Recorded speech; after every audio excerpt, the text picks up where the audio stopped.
Good afternoon. I'm Dara Bunjon. I am the food enthusiast here at J Moore Living. I'm a food writer, food stylist, PR maven, and a frustrated baker. Those of you joining us live, drop your comments and questions for my guest or myself into the comment box, and I will check from time to time. The This week's guest is Joel Haber. He's a researcher, he writes and podcasts and lectures about the history of Jewish food, using it in a way that celebrates Jewish culture and history. He blogs on his website, The Taste of Jewish Culture, and has written numerous articles for a variety of publication and has also been interviewed by many different media outlets.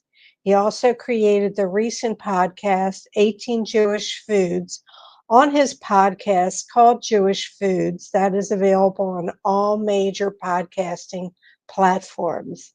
Let's welcome Joel. Hey, how's it going? That's fine. Did you get your water? I did.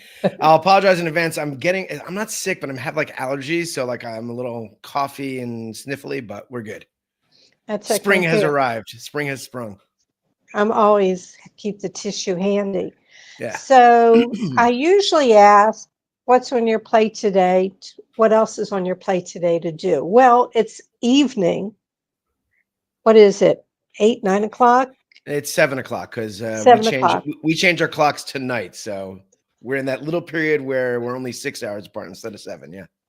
Well, I had that screw me up on one with in France, and they changed it a different time. And Yeah, we're sitting exactly. and waiting, and she's so we're all good on that. So since we're in the evening, what's on your plate to do tomorrow? Well, frankly, very much the same as I did today. In addition to all of my other stuff, tour guiding and writing and all that kind of stuff, um, as you know, there's a little bit of a war going on here. And so, since my primary job is in tourism and there hasn't been a lot of tourism, I needed another job. So, I've been working as a cook in a hotel kitchen, started back in November. Since tourism has started coming back, I was able to reduce my hours a bit. So I'm there 2.5 days a week, but I was there today and I will be there tomorrow. So that's what's on my plate specifically. Specifically, okay. Yeah, Literally and figuratively, right? exactly. It's also Right. what will be on other people's plates, I guess. That's Yeah. right. Absolutely. Yeah. Uh, I always like to start off and get backgrounds. I like to know people and why and where they went the path that they did. And especially since the show's about food, can you tell me about growing up? You grew up in the States. Tell me about your family table. Sure. So, first of all, there's my parents and their wedding photo right over there. I grew up in New Jersey. My parents were both from New York, but I grew up in New Jersey. Excuse me. The younger of two children. And my mom in general she was first of all a very good cook, but she was also a very adventurous cook. She cooked stuff, all sorts of stuff from all over the world. She was always trying new things. Um, in general, when it came to things like holidays, specifically Jewish holidays, she would very much cook traditional foods. And when I say traditional, that could mean lots of things, but for her, it meant what her mom made. So Right. I would always know in advance what the recipe is going to be on Rosh Hashanah or Pesach because that's what her mom made and that's what she would make every year. That didn't mean that she was like that like every Shabbat or something like that, but at least for those holidays, that was a big part of it. I always say though that whereas I would credit her with imbuing me with a sense of adventurousness when it comes to food and and cooking and things like that. She never taught me to cook, and I can say that the way I would know this the most is that if we're in the kitchen together, we'll kill each other because we just do things totally differently. We both are very set in our ways. But yeah, so definitely I got that desire and love from her. So Right. the other thing I would say about our family table growing up, which I think is a very important element, and I think it's very much lost in the world today, is every day, not only did we have dinner together, we even had breakfast together in the morning. So 2 meals a day that the family ate together. And it wasn't just quick breakfast on the go. We would sit down to breakfast. And of course, my father sometimes might not have been able to make it back in time. If he was working late, he wouldn't make it back for dinner, but he was always there at breakfast. So that was something that was, I would say, an important part of our family table. And the last thing I'll say about the family table specifically, and I mean really about the table, is that I don't know how many cultures or how many peoples this is normal for, but I don't think it'll be abnormal for you. But like, if somebody came to visit to the house, just like not like a family, but like one person came, we wouldn't go sit in the family room. We would sit at the kitchen table, because that was just the center of the house. We would sit at the table, maybe have something to eat, but we would just chit chat at the table. So I think that was something that also is a memory that I connect with the table in my house. The family table is important to me, and I discussed it last week with Diane, who was on the show. And she was from a family of 6, her mother 6, and it was always the Italian grandmother was there. That table was important. And I guess it's things I would love for us to get back to. That's where people learn to, I think that draw to food is that memory of being together and that sense of togetherness from Yeah. the family table. Um, and just to let everybody know that you're Orthodox, and so the table was Orthodox, and your mother would find Orthodox foods from like Persia and other countries. Yeah, I mean, Um, I don't think a food could be called orthodox. It's just kosher, right, but yeah, I mean, and I don't even use the term very much. I like to remove labels. I'm just a Jew, but yes, I do keep kosher. I do keep Shabbat, and so and we did growing up as well, and so that was definitely also in the picture. right. Um, as for you grew up in New Jersey, your career, you decided to go into, was it screenwriting? What were you doing? You took a special class when you were in LA. I didn't take a class in LA. I mean, I taught some classes in LA. No, yeah. So for most of my adult life, while I lived in America, I was involved with the film industry. Mainly on the screenplay side of things, although early on I did all sorts of stuff. And I, I read screenplays and critiqued them for a living. I wrote screenplays. I taught screenwriting. I wrote about screenwriting in magazines, etc. And then when I made Aliyah, when I immigrated to Israel, I didn't really know what it was that I would be doing professionally. I just knew that I wasn't going to be doing that because, first of all, not a very big industry here. Second of all, if there were going to be any screenwriting done, it would be in Hebrew, which no matter how good my Hebrew gets, it's not going to be like mother tongue level. Right. So I didn't know what I would be doing, but I knew I wouldn't be doing that. So there was a change that would be imminent, let's say. Well, what inspired you to make the change, the Aliyah? I made Aliyah because, and for those who don't know, Aliyah is a term that means ascent, and it's a kind of a traditional Jewish term for immigrating to Israel. It was, I always say to people, I didn't move for work, I moved for life. I knew for a long time that I wanted to live here. I love Israel. I like the lifestyle here. I like the values here. I just didn't know when exactly that would be. One of the big impetuses for it was that my parents had made Aliyah as well. So I really had no more immediate family left in the States. My brother had done that significantly earlier with his family. My parents made Aliyah. And at that point, I didn't know, even they moved 6 months before me, but I didn't know at that point that I would be moving 6 months later. That's a longer story, but not that important right now. Okay. But eventually just the idea that, I didn't have immediate family in the States. It was in the middle of the financial crisis. We're talking about fall of 2008, winter of 2009. And basically it was just like, I started to think, you know what, maybe now is the time.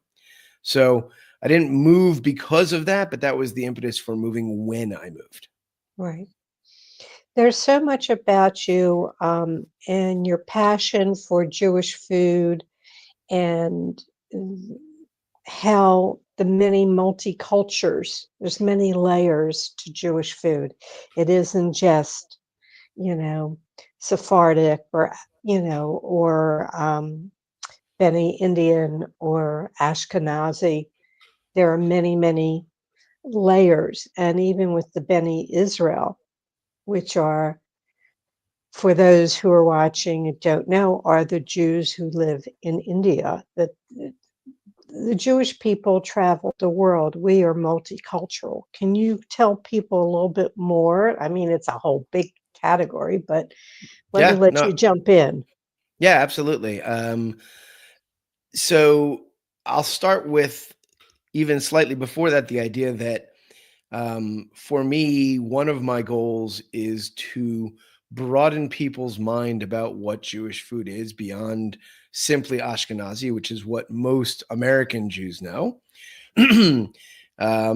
And also, at the same time, the flip side of that, a lot of non-Ashkenazi Jews like to kind of make fun of Ashkenazi food. And so I try to defend Ashkenazi food against its detractors. I think that they're both important. But yes, what you're getting at is one of my little sort of pet peeves. In America, 95% of the Jews are of Ashkenazi descent. For those who don't know those terms, I'll explain it very quickly in a moment. And so the term Sephardi has come to mean everyone else. And that's not really accurate. Ashkenaz was a medieval term that was applied not to Eastern Europe, which is what most Americans might think, but rather to the border area between France and Germany. From there, Jews filled Central and Eastern Europe. Sfarad is Spain. And when the Jews were expelled from Spain in 1492, we fled across North Africa, Southern Europe, and Western Europe. And so essentially, Ashkenazi and Sephardi just means European, with a little bit of North Africa thrown in, and not even all of Europe, because there were Jews in Greece and Italy and Turkey before the Sephardim arrived. But Jews, we have literally spread everywhere on earth. We are the most globalized nation. There are Jews all over. We're an extremely complex people. And in fact, this is not a correction, but just an addition. When you said that the Beni Israel are the Jews of India, there are only one set of Jews of India. There's multiple sets of Jews that had nothing to do with each other. And like Indian Jews, Yemenite Jews, Ethiopian Jews, Jews from Georgia, Jews from Uzbekistan, from Azerbaijan, Jews from China. They're all these different communities, and they're not Ashkenazi and they're not Sephardi. And in Israel, we use the term Mizrahi, which means Eastern, which is to connect them with the hub of Jewry that kind of predates Ashkenaz and Sfarad, which was in Iraq and Mesopotamia. They're not connected with that group either. So these are Jews from all over the world. And each of them have many different foods that are unique to them. And that's what makes the Jewish people really special, is that diversity. In listening to your podcast, which I can recommend to folks, Thank you. it's 18 Jewish foods. There's more than 18 Jewish foods, but you decided to tackle 18. Yes, Correct. some are common, some that we know might be bagel or it might be chopped liver, but there are other foods that we don't know about that are common, or gefilte fish or other sources to it. There are a couple questions here. Are Sure. there any specific foods available in Israel that are not found elsewhere, perhaps street food? Yeah, so there's one that I do talk about in a number of episodes in the podcast that is a genuinely, uniquely Jewish Israeli food that is called shamburak. It is made at basically one restaurant here in Jerusalem, but it's not something that just somebody opened a restaurant and said, "Hey, I have this idea." It was something that his mother made, etc. And it was invented as a way of repurposing the leftovers of Shabbat. Basically, it starts with a flat disc of a really good bread dough with some good seeds on top. On top of that goes an awesome mashed potato. On top of that goes meat, and that's where you get your choice, about 10 different options or a vegetarian option. Right. A little vegetable topping, and then they kind of close the end so it's boat shaped, sort of like what many people know of the chachapuri, the Ajaruli chachapuri, which is kind of the same shape. And they put it in a brick oven for about 10, 12 minutes. And when it comes out, it's crispy and filling and delicious. And that's a food that was invented in Jerusalem by Jews. So when people say, oh, there's no such thing as genuine Jewish Israeli foods or things like that, it's absolutely false. There's many, and this is just one of them. But since you asked for something that you can really only get here, that's an example of something you can really only get here. There's others that come from here that now are known around the world, like, for example, Yerushalmi kugel, the Jerusalem kugel, which is a special kind of a kugel that was invented in Jerusalem, and others. But yeah, that's an example of something that I think you could really, at this point at least, you could really only get here. Although I I might have was just re- heard they may have just opened somewhere in America, but yeah, I that's was brand new. reading about NAF, KNAF, Knafe, KNA, Kanafa, knafe, yeah. because So it's knafe is something that we do eat. It is not Jewish in origin. From I haven't done a ton of research, but from everything that I can tell, it is Levantine Arab, meaning Israel, Palestinian areas, Lebanon, etc. Although I've also heard that Turkey claims to have invented it, which is possible. I haven't done enough research to know, but it's definitely not Jewish in origin. But it is very popular here. Yeah. okay. Is that, am I on the right page? It's a dessert one. It's kind of like I always describe it as a cross between a dessert and a breakfast. It's basically what you have is melted cheese on the bottom, sort of thick layer of salty-ish melted cheese. On top of that is what's known as kadaif, the crispy semolina noodles, served warm, and then there's sugar syrup poured all over it. So it's both savory and sweet, very, very rich.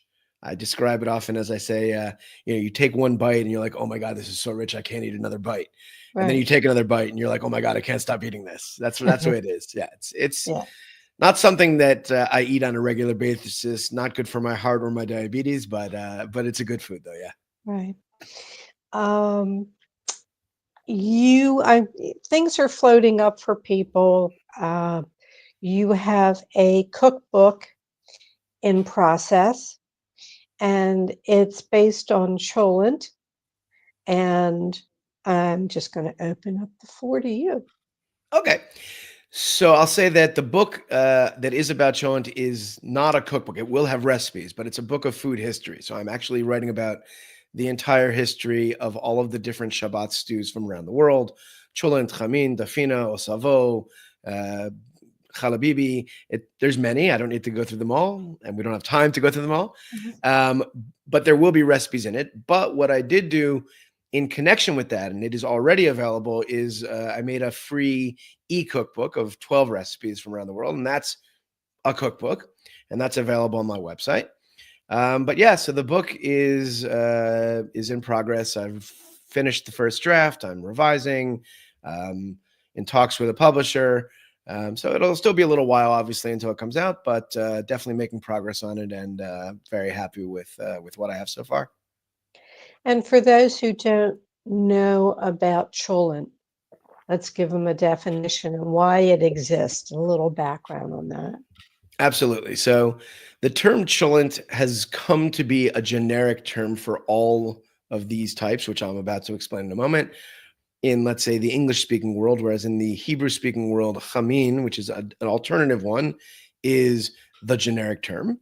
But basically, most Jewish communities around the world, not 100% all, but the vast majority, have a multi ingredient dish that is prepared and started to cook on Friday and then left to cook the entire night on Friday night to be eaten as a hot lunch on Shabbat day on Saturday. And this basically solves a conundrum because, on the one hand, we want to honor the Sabbath with our best food, which typically will be warm food. But we also have a prohibition for traditional Jews, I'm referring to, a prohibition against actually cooking on the Sabbath. So, how do you have hot food on Saturday if you can't cook? And so, there's kind of the use of a loophole that says, well, if it's cooked already and sits on a flame all night without you adjusting stuff, then it's acceptable to have. So, you could leave it passively cooking, you just can't Right. actively cook. So, that became a dish that is, I call it, the name of the book that I'm writing is Cholent, the most Jewish food on earth. I do believe that it is the most Jewish food on earth. It is universally eaten. But because there's so many of them and they're so different, I use a collective term. Yes, the title is cholent because it's well known. But throughout the book, I refer to it simply as the Shabbat stew, which is the collective term for all of these different Right. dishes that I believe are actually not separate dishes, but rather separate versions of the same dish that morphed as we move from place to place throughout history, which is actually what I do in the book. Is I use it as a way of tracing the routes of our migrations through the diaspora. The and I think probably one of the slow cooker was one of the great inventions. Am I correct? Yeah, and I don't know if you listened or saw or read, but in fact, it was inspired by cholent. Did you Oh, know I this? didn't know that. No, no, So I'm glad I brought it up. the inventor of the crock pot, actually, it was the inventor of the crock pot, although it was called something else when he made it, was a man named Irving Naxon, but his birth name was Irving Nachumson. And he heard stories from his mother or grandmother, I don't remember which, about in Europe where they would all bring their pots of cholent to the communal oven, the baker's oven, where it would slowly cook in the dying heat over the night. And he decided to create like a personalized version of that. It wasn't specifically invented for cholent, but I think it was invented for bean cooking because I think it was called like the beanery or something like that. I don't remember exactly, but he was absolutely inspired. This was an account that was told, I believe, by his daughter, who told the story that he was inspired by that, and he invented the small personalized version of the big baker's oven that the entire town would use. See, you learn something new every day. I hope so, yeah. But I'm learning. that's why sometimes people are like, "Oh, it's not, I prefer the traditional way of doing it in a pot." I'm like, there's not much more traditional than that when it's actually directly inspired by it. So. Right. Um, we have Passover coming up, and we have a link up here so people can reach out for some recipes. And I think from what I was reading that I'm okay. Passover is like one of your favorite holidays. You love doing Seder, you love doing it all, but your recipes are not are not particularly traditional. Maybe you'll have, like you said, your mother did traditional ones that were handed down. Yeah. This so people, I want you to look in the comment box, and there is a link, and there are recipes. So some of the non-traditional, I'm going to just say, was a two-fish ceviche instead of the gefilte fish, a quinoa pilaf, a lamb and Jerusalem artichoke stew. So something a little bit different, and especially, the price of brisket now. Yeah. Yeah, so I've been making Seder for a very long time. This year, if I'm not mistaken, is going to be the 25th Seder that I've hosted over the years. Never more than one in a year. And there's been a few years along the way that I did not host. But so I think my first Seder was about 28 years ago or something like that. But yes, I do really enjoy it. And the article that you linked to, which I still very much like, I think that was maybe the first piece of food writing I ever did. I did that when I was still living in Los Angeles. Oh, really? Okay. Yeah, so it's an older article, but I'm happy with it. I'm not ashamed of it in any way. But yeah, like what I talked about in the article that has those recipes was the idea of, although the foods weren't traditional in terms of they're not the foods that my mother handed down from her mother, I still found significance to them.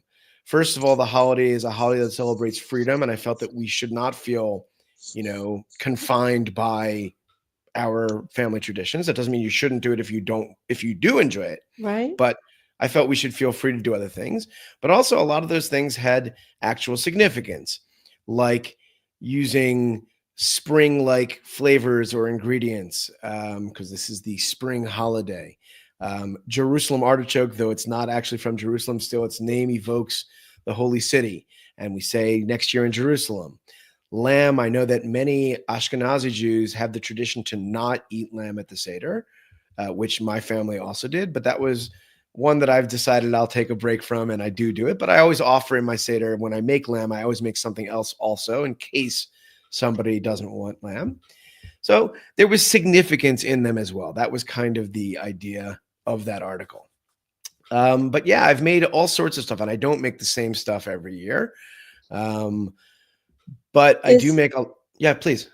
is there a must on your table for Passover? Is there one thing that has to be there? No, not food wise. I mean, matzah has to be there and Right, right. charoset and things like that. But no, in fact, quite the opposite. One of the things that I love about cooking is experimentation and adventurousness. Instead of just making the same thing, I like the idea. So I'm always making different stuff.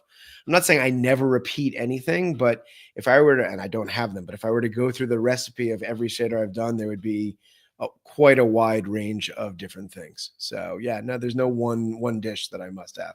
I would say now that I live in Israel, where it really feels like spring. I know in America sometimes it still is a bit cold at Passover time. Here it's warm, so like I usually make some kind of cold soup because I want to have soup, but I also don't like hot soup when it's hot. So cold soup is something I often do, but I've done so many of them. I've done, vichyssoise. I've done like a cold avocado soup, all kinds of stuff. So that's one thing, but not a specific dish. No. Well, Also in Israel, we eat seasonally. Most of our produce is grown locally. So for me, especially now that I live here, my table will often have repeat ingredients, just not used in the same way. Like certain ingredients that I know are always in season right now, which is also really good. I think about the Passover table. I was talking to someone about it because I was talking about you being on the show. And I was the youngest child. I am a Jew by tradition, not by religion. Mm-hmm. And my mother threw up her hands. I flunked Sunday school. She went, that's it. Um, but, I think back to the table that Uncle Izzy said it in Yiddish, and Uncle Morris did it in Hebrew. And, I was a young child. I'm like, when will this be over? They had to phonetically type out the 4 questions for me. Yeah. Yeah. It was not my thing, but I I'm I okay. love I love the gefilte fish. Mm-hmm. And I was speaking to a Russian, and I want to bring up the gefilte fish that I don't know. It was probably maybe 10 years ago that I learned the derivation of gefilte fish, which means stuffed fish. And Mm-hmm. it was somebody Russian who said, when we make it, we make the fish balls and we put it inside the fish and we bake the fish. Yeah. And I went, I didn't know that. I mean, and I think probably I didn't get your gefilte fish podcast, but there are a lot of insights into the podcast. I want to remind people the website is tasteofjew.com, Yep. tasteofjew.com, and links are here. There's another question. Are there any foods in America not available in Israel that you miss the most?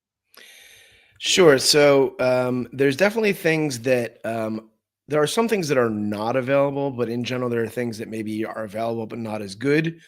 Um, so it's really hard to find. I won't say impossible, but it's hard to find like a bagel. Like I know from America, like when I go back to New York, a bad bagel is better than many of the bagels here or most of the bagels here.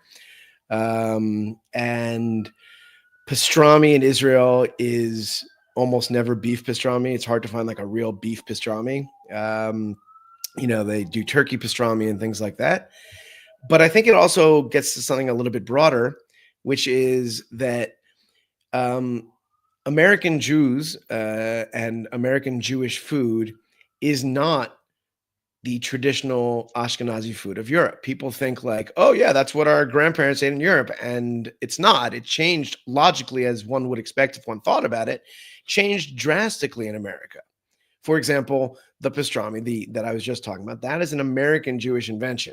It is not something that was eaten in Romania. When people talk about Romanian pastrami, pastrami was a method, and there wasn't a lot of beef. It was mainly done with goose and things like that. In America, where beef was, the meat of America and cheap and available, they started making beef pastrami.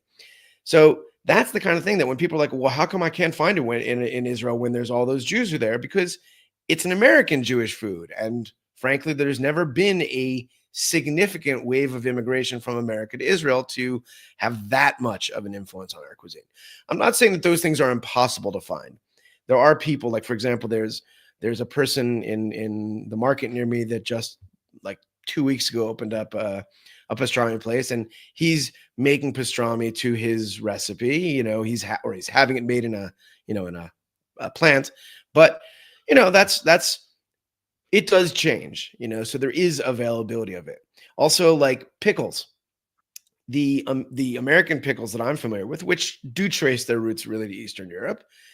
We don't get those here. We get a different kind of pickle. They're not lacto fermented like Ashkenazi pickles are. They're pickled in vinegar, and mainly the Kirby cucumber, the bumpy cucumbers that we're used The to. little one. They could be big or little, but the cucumbers that are used for pickles in America are made from Kirby cucumbers, which are Right. bumpy. We Bumpy. just Yeah, they don't grow here in Israel, generally speaking. I mean, I think that there's small crops of them that one could find, but they're just not commonly grown here. So you're not going to get that kind of a pickle here. So those are the things that like you can't really get. You might be able to find something close, or if you try really hard, you might find it, but those are not foods that are very common here, I'd say. Right. The bagel surprises me. Yeah. And there's a whole mythology as to where there's a lot of culinary mythology, and Yes. there's a lot behind the bagel. So somebody said it was because of this war in honor of this. And I'm trying to think back, was there not some, look, I don't remember much at this age, That's but I okay. remember something about somebody on a horse and the stirrup. Sure. So first of all, I should say that if anybody really wants to learn the history of the bagel, there's an excellently researched and very readable book, logically known as The Bagel. That's what it's called, by Maria Belinska. Very quick read, really well done. And yes, the story you're talking about is an example of culinary mythology, and I'll explain how we know it is. But the story you're talking about is that, if I remember correctly, was Jan Sobieski, who was I believe he became the, I don't know if king or president or whatever. It wasn't president, must be king of Poland. That after some battle, to honor his victory, people created this bagel to look like the stirrup of his horse, something like that. The way that we know that it's absolutely culinary mythology is that we have written record of the bagel from before he was born. So obviously it wasn't named for him or built for him or made for him if it existed before his birth. That's Let the me short yeah, answer. the short. There's a whole podcast which is Jewish foods on all major platforms, 18 Jewish and foods. Yeah. 18 Jewish foods. You are back to doing some tours in the Shuk. Yes. Okay. So And yeah, people, so just for those who don't know, yeah, I'm a tour guide in general, but my most popular tour is a culinary tasting tour in Machane Yehuda Market, commonly referred to just as the Shuk, which means the market, in Jerusalem. I live just a few blocks away from it. So yeah, that's like kind of my, pun intended, my bread and butter. yeah, pun intended. Yeah. Agreed. And also, are you doing any lectures in the States? Anything coming up before I forget? Yeah, so I do. I try to go to the States 2 to 3 times a year. I've done about 7 lecture tours now. I just finished one a few weeks back, and my next one coming up is at the end of May, beginning of June. I've spoken in. You're based in Baltimore, correct, Aaron? Right. Right. So I Correct. have spoken in Baltimore at least once or twice. I think twice. I forget. Yeah, twice I've spoken in Baltimore, and I am coming, like I said, end of May, beginning of June. I've gotten a few bookings so far, but certainly still have space for more. And people are always like, "Oh, well, what part of the country are you going to?" Like, I go anywhere that people want to have me. So anyone that's interested, I would love it if people got in touch, and happy to speak. I speak at synagogues, JCCs, other organizations. So Lecture, yeah, Hadassah lectures, things like that. absolutely, Right. absolutely, yeah. So like I'm doing a federation event in this upcoming trip, and so yeah, so I've done it all. I have about, I forget, 10, 12 different lecture topics that I offer that people can select from. So yeah, so I'm looking forward to the next one. Okay. We've come to the end. We could probably talk food forever. I'm Oh, sure. I do have something. Okay, My I'm sure you know what chav is. I do. I've not actually ever had it. In fact, I don't even know if I've ever seen sorrel in my life. I don't even know what it looks like, but I've heard of shav. Okay.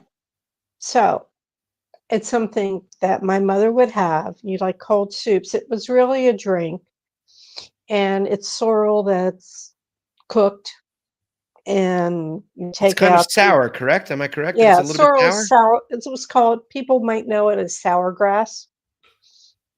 So Manischewitz had sorrel, Okay. had the shav. I went looking because in the summertime I like to take the shav and put sour cream and scallions and hard boiled eggs in it, Sounds good. and it was refreshing. Only to find out they discontinued it. I have no clue where to get it anymore, but that's just me. Anybody listening, where can I find shav or make it for me? I'll pay for it. Yeah, I Either wonder or. if do you have any farmers markets near you? There are. I'd have to go look and see if there's any Yeah, sorrel, and I would make it or from maybe just scratch. ask them like, "Hey, do you grow sorrel? And if so, when will it be available?" and stuff like that. Oh, Because that's what I would do. But like, I don't believe it grows anywhere in Israel because I've never heard of it anywhere here. So it's not even worth my trying. But okay.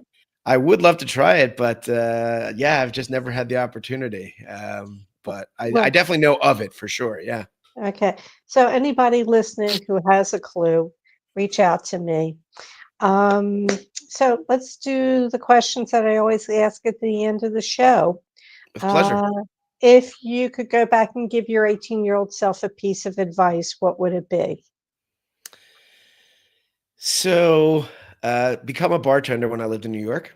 I lived in New York for a number of good years, and I just think that it would have been a great time. It would have really suited my personality. I probably could have made a decent amount of money doing it also. So, yeah, if I were to go back, say, hey, in the next few years, become a bartender while you're there. You'll make a load of money and you'll have a great time. All right. Two things that are a must in your refrigerator. Must be there all the time. So, I live literally 5 minutes walk from the main outdoor market of Jerusalem. So I buy things fresh when I need them and not in bulk. So my refrigerator basically is just for dairy and leftovers. So I would say eggs are something that I must have because those you want on hand. And I don't know, cheese. uh, Okay. Yeah, I mean, but yeah, eggs is something that, like I always want to have in my fridge for sure. Yeah. Yeah. Well, take out a loan. You don't have the problem over there that we're Thank having God. here. Thank God. I've heard about the eggflation over there. Yeah, we don't have bird flu here, so our eggs are still reasonably priced. Right. The cheapest place, the chain, I don't know how far reaches, Aldi's, which is an international market. I can Hmm. still get a dozen for $4.97, and that's the All cheapest right. you'll find it anywhere. All right. Um, back to my ums again, Dara. Uh, if you wake up tomorrow with a new talent, what would it be? And don't say being a bartender. You already said that. um, talent. Yeah, I don't know. I'm sure this is not what I'm going to select, but I bet you that just as a guess, I bet like half of the people say something about playing an instrument. Am I right? Or becoming a musician? A number, but I think It's probably a common one, right? mostly singing, so it's on that musical Okay. Yeah. spectrum. What talent would I like to have? That's a tough one. I guess I think managing money better. Like I'm Okay. not terrible, but it was something that I've probably had struggles with it over the course of my life. Thankfully, I've gotten a lot better, but that would probably be the talent that I think would be the Okay. best one to have right now. Yeah. What is the best bite you've had all week? So yeah, so I did not have any out of the ordinary foods this week for me, but I was guiding a couple a few days back in the market in the Shuk, and I don't usually eat on the tours because I could be 700 pounds if I ate on all the tours. But this time I did because it was also like something bigger, and I got it for them because it was their anniversary.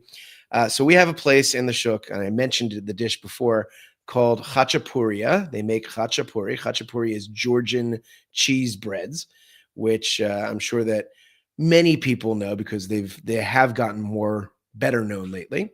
And so we got an ajaruli, which is the boat-shaped bread with cheese and egg inside. This one also had some spinach inside as well. And it's just their khachapuri is really outstanding. So that was probably the best bite I had this week. Okay. All right. And what didn't I ask you that I should have? Um, do I ever sleep? No, you got it all. I think that we've had a really great talk, and thank you for having me. I want to ask you a question though. Sure, go ahead. When are you gonna stop being frustrated about baking and actually, become a successful and unfrustrated baker? Well, part of it has to do with the oven in my apartment. No, Uh, I try things. I really do. I like the challenge, and I just get frustrated because go to make something and maybe that yeast was dead. that happened to me Things once. like Yeah. that happen. I've gotten a scale. I measure in grams. Truth is, I I don't bake very much. I like to cook. I bake occasionally. I don't bake a lot, so I'm just joking about it. But Oh, yeah, like it was good question. Good yeah, cooking question. cooking is. I always say that cooking is to baking as jazz is to classical music. Cooking, like you take the core of the idea and then you improvise, whereas baking, you got to like follow the recipe and recreate what the composer had in mind. So yeah. Absolutely, it's a great analogy. Absolutely. To remind everybody that the website is tasteofjew.com and it's the same on Facebook. And the Instagram is fun, Joel Haber. And quick synopsis, why fun, Joel? That was a nickname that was given to me by Funky Adina. We were a friend of mine in New York. We were sitting at Shabbat dinner, and we just, probably eating and drinking a lot, and decided to start giving out nicknames. So the only reason it stuck was because she would then subsequently introduce me as Fun Joel, and then people got to know me that way. So that was it. But when people ever say, "Oh, how come you're Fun Joel?" I always say, "Like, well, hang out and you'll find out." Yeah, that's right. That's right. Joel, I want to thank you so Thank you, much. Dara. Have a good Shabbos. Thank you. And Thank you. hopefully, maybe if you're in Maryland, our paths will cross. I I hope thank so. you, And everyone, happy early Pesach to everybody. Happy early Passover. and remind people the link to those 3 recipes for a more creative Passover is in the comments section. Thank you, Joel. Thank you, Dara. Okay, everyone, sinus, always. I want you to feel free to reach out to me via my email, which is food@jmoreliving, or on Instagram at Dara Cooks. And I also have a Facebook page called the Food Enthusiast. This coming week's guest will be Natasha DeBoard, executive chef of the recently opened Caribbean restaurant Rum House in Annapolis. She comes to the table with credentials from 7 of the top restaurants in the world, including 3 Michelin-starred Maraz, Marazzer, Mirazur Marazer. I'm probably in Menton, France. From her roots in Trinidad and Tobago to reality show chef, below deck sailing yacht, her food tells a tasty story. So she is quite the creative soul. So tune in next week. You can sign up for jmoreliving.com's free This Week in Baltimore Eating newsletter. It comes out every week or every other week, depending on how much content is available. Go to jmoreliving.com website, go up on the menu where it says connect and fill out the form, and you will get the email with recipes and videos and stories about what's going on in restaurants here in the Baltimore, Maryland area. All shows are immediately archived in video form on Jmore Living's Facebook page and jmoreliving.com. We truly appreciate it when you share our show with friends and family. Feel free to go back into our archives and enjoy past shows. May your plates always, always remain full, and I hope to see you here next Thursday.